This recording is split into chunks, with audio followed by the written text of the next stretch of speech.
Hey, bonjour à tous, c'est Fred et bienvenue pour cette première de Manga Attack, l'émission qui traite des mangas, qui essaye de vous donner envie d'en acheter, d'en lire et peut-être même de les étudier à l'école. Je sais, j'en fais trop, mais c'est mon métier.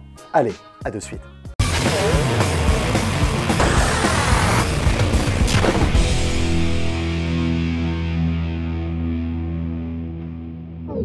Aujourd'hui, nous allons parler de Hell's Paradise, dessiné et scénarisé par... Il est dur son nom. Yuji Kaku et édité en France par Kazé. Vous allez me demander, Frédéric, de quoi parle ce manga? Et là, je vais te regarder droit dans les yeux et attendre quelques secondes. Voilà, c'est déjà beaucoup trop. Cette émission n'est totalement pas écrite en avance. Du coup, j'improvise. Mais attention, ne faites pas ça chez vous les enfants, je suis un cascadeur professionnel.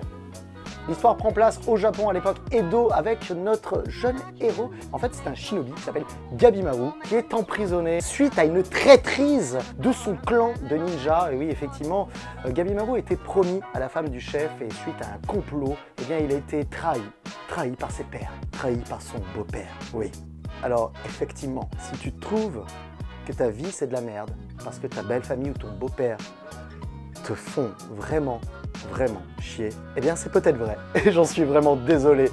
Mais ce n'est pas vraiment la finalité de notre histoire, parce que Gabimaru a été entraîné pendant des années avec une technique secrète de shinobi que seul lui et son clan connaissent. Cette technique, ce n'est pas le multiclonage sexy, petit coquin, c'est l'immortalité. En effet, Gabimaru ne peut pas mourir. Il ne veut pas non plus mourir. Aucune âme, aucune torture, rien du tout, rien n'a effet sur lui. Croyez-moi les amis, je pense qu'il n'utilise pas les bons moyens. Oui, bonjour, c'est l'URSSAF. Comme vous le voyez, effectivement, les méthodes ne manquent pas pour des mises à mort cruelles. Gabimaru est un personnage assez complexe, un petit peu vraiment dans le délire des shonen, c'est-à-dire le mec, il est ténèbres. Il est tellement ténèbres qu'il n'a aucune émotion, rien. On le surnomme d'ailleurs le vide, un petit peu comme Keanu Reeves dans Matrix, Matrix Reloaded, Matrix Révolution, Point Break, ouais en fait tous ces films. Vu que les armes conventionnelles et la torture n'a pas prise sur notre héros, un jour il reçoit la visite de Sagiri. Sagiri fait partie d'une famille illustre, ultra connue dans le milieu des bourreaux. Ça veut dire que c'est peut-être celle qui pourra ôter la vie de notre héros. C'est un petit peu la classe quand t'es à l'école comme ça, que t'arrives et alors, toi ton père il fait quoi? Moi mon père il travaille à la SNCF. Oui je sais c'est dur. Et toi? Bah, moi mon père il est bourreau, il décapite des gens et tout et c'est fantastique, il aime ça, c'est le job de sa vie, il y croit à mort. Sagiri se retrouve donc en face de Gabimaru et lui propose un pacte. Il est très simple, il sera amnistié s'il accepte d'aller sur une île pour récupérer ce que l'on pourrait appeler la fontaine de jouvence en fait. C'est un élixir, quelque chose qui rend immortel.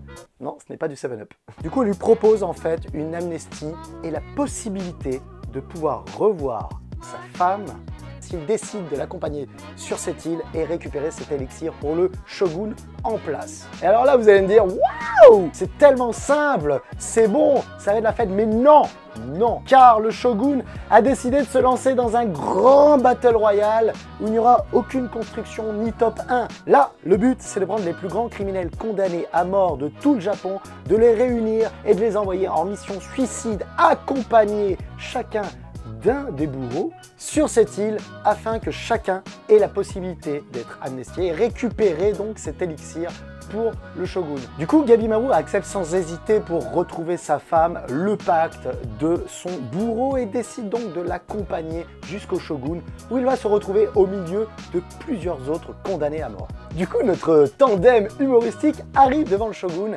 entouré, parce qu'ils ne sont pas seuls, ils seront entourés de plusieurs autres condamnés à mort, une quarantaine voire une centaine de condamnés à mort. Oh oui, je suis marseillais, je monte un petit peu les chiffres comme ça. Non, je pense qu'ils sont au moins une vingtaine, effectivement.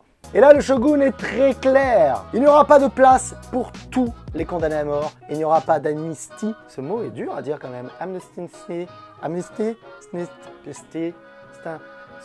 ils vont pas mourir.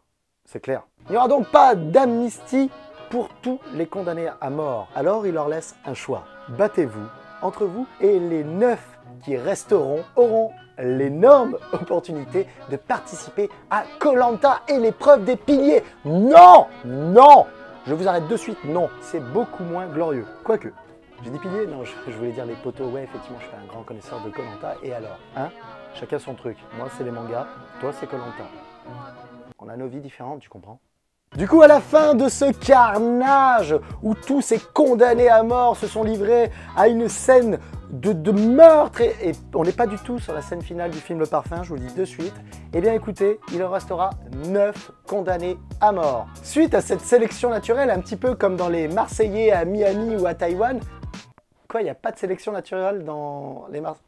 Eh bien c'est dommage, on devrait revoir cette émission, le concept est nul. Le shogun leur explique alors que chacun de ces condamnés à mort, qui sont au nom de mon nom, j'ai le droit de faire un AVC en direct, hein, pas toi, d'accord? Le shogun leur explique alors qu'ils vont tous partir sur cette île à la recherche de cet élixir d'immortalité, accompagné d'un des membres de la famille de bourreaux de Sagiri. Et vous savez ce qu'on dit? Ça guérit beaucoup de choses, mais pas la mort. Et là, nos héros débarquent sur cette île accompagnés de leurs bourreaux. Cette île qui paraît très hostile. C'est comme si vous commenciez Fortnite alors que vous étiez habitué à Alexandra Lederman, poney, équitation. Inutile de vous dire que ça n'a rien à voir, mais ça fait très très mal quand on commence Fortnite comme ça. Là, nos condamnés à mort s'éparpillent sur l'île pour tenter de retrouver en premier l'élixir d'immortalité qui leur permettra d'avoir cette amnistie, qui leur permettra de ne pas mourir, bordel, ok? Mais attention, attention. C'est là qu'Hell's Paradise devient très intéressant. Pourquoi, vous allez me dire? Laissez-moi encore quelques secondes. Alors je vous le rappelle, cette émission n'est pas écrite à l'avance. C'est de l'improvisation. Je sais, c'est redondant, j'ai fait cette blague au début, mais ça fait rien. Attention, quelques secondes. Et oui, et pourquoi alors? Eh bien, pour la simple et bonne raison qu'en fait, il y a des alliances qui vont se créer. Des alliances qui vont peut-être se créer entre condamnés à mort, entre bourreaux. Puisque j'ai oublié de vous dire quelque chose au niveau des bourreaux. Parce qu'on parle des condamnés à mort, c'est la fête et tout. Mais au niveau de la famille Yamada, experte en bourreauterie, ça ne veut rien dire, ce mot n'existe pas. Il y a un enjeu aussi. Celui qui reviendra avec son condamné à mort deviendra un petit peu le numéro uno dans la famille. Mais il se peut qu'il y ait un contre-uno. Oui, oui. Tout ça pour vous dire qu'en fait, il va y avoir une grosse baston, une grosse mêlée générale avec comme personnages principaux, donc Gabi, Maru et Sagiri, qui vont se retrouver au milieu de tout ce capharnaüm, donc de ces condamnés à mort, de ces bourreaux, avec peut-être des retournements de veste. Je n'en sais pas plus puisqu'il n'y a qu'un seul volume qui est sorti en France, mais c'est assez sympathique, on va pas se mentir, c'est du shonen de base. Ce qui est sympa, c'est que ça prend place vraiment dans une époque, l'époque Edo, qui est assez cool. Donc on est sur du shinobi, on est sur des pouvoirs. Vous allez voir, les condamnés à mort ont tous des particularités différentes. Les gars, bien entendu, il y en a toujours un, c'est un Golgoth 75. Il y a toujours une femme fatale. Il y a toujours le mec qui paraît super puissant, mais qui est aveugle. Il y a aussi l'enfant qui paraît avoir 5 ans, mais qui peut te détruire rien qu'en te regardant. Décidément, vous allez voir, il y en aura pour tous les goûts. Donc voilà, Hell's Paradise, le premier volume se termine comme ça. Ils arrivent sur cette île. On ne sait pas du tout ce qui va se passer. On sait que des coalitions vont se former. On sait qu'il y a déjà quelques condamnés à mort. Qui sont morts? Condamnés à mort. Ils sont morts? Oui, c'est pas de ma faute, c'est comme ça. Hein. Nos héros vont donc se retrouver au milieu de cette mêlée à la fin du manga, aux prises avec les autres condamnés à mort, les autres bourreaux et aussi certaines créatures qui vont arriver.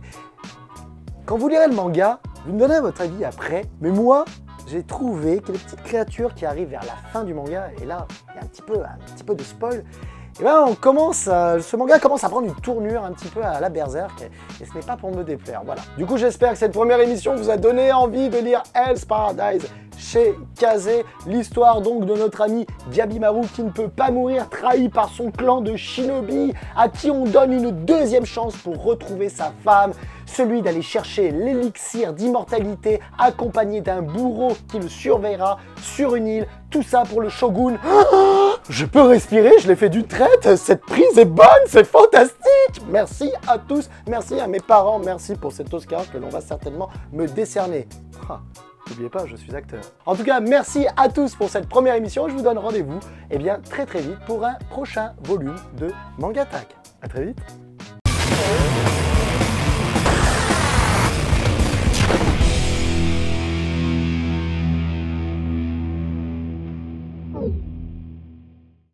Et comme on dit à chaque fois, oui parce que j'avais oublié de le faire, à très vite. Et abonnez-vous. Pouce bleu. Faites des dons. Merci.